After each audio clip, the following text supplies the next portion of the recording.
அதிமுக பொதுச் செயலாளராக போட்டியின்றி 7வது முறையாக தேர்ந்தெடுக்கப்பட்டுள்ள ஜெயலலிதா கட்சிக்கு எதிரிகளே கிடையாது என்று பெருமிதம் தெரிவித்துள்ளார்.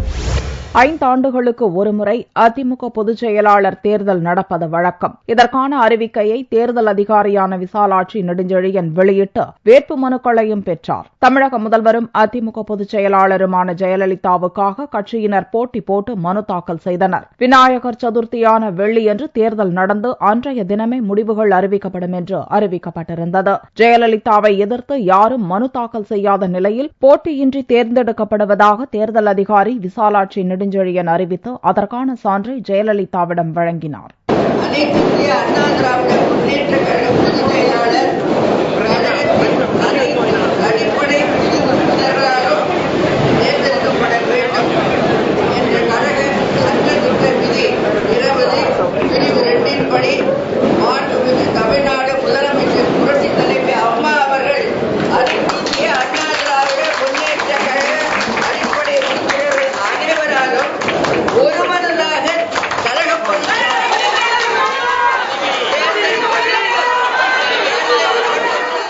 ஏழாவது முறையாக ஒருமனதாக அதிமுக பொதுச் செயலாளராக தேர்ந்தெடுக்கப்பட்ட ஜெயலலிதா தொண்டர்களின் மத்தியில் பேசும்போது அதிமுகவுக்கு தமிழக அரசியல் களத்தில் எதிரிகளே காணவில்லை என்று பெருமிதத்துடன் கூறினார்.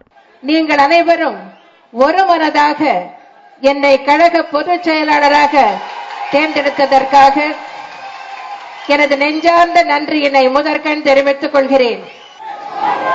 இந்த கழக பொதுச் செயலாளர் என்னும் பொறுப்பை மகிழ்ச்சியுடனும் நெகிழ்ச்சியுடனும் நான் ஏற்றுக்கொள்கிறேன்.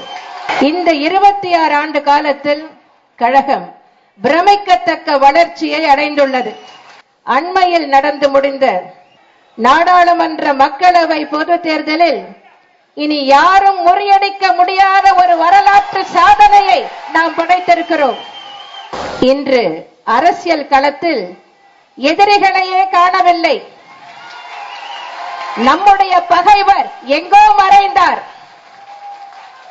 காண்கின்ற இடங்களிலெல்லாம் மக்கள்தான் நமக்கு தெரிகிறார்கள்.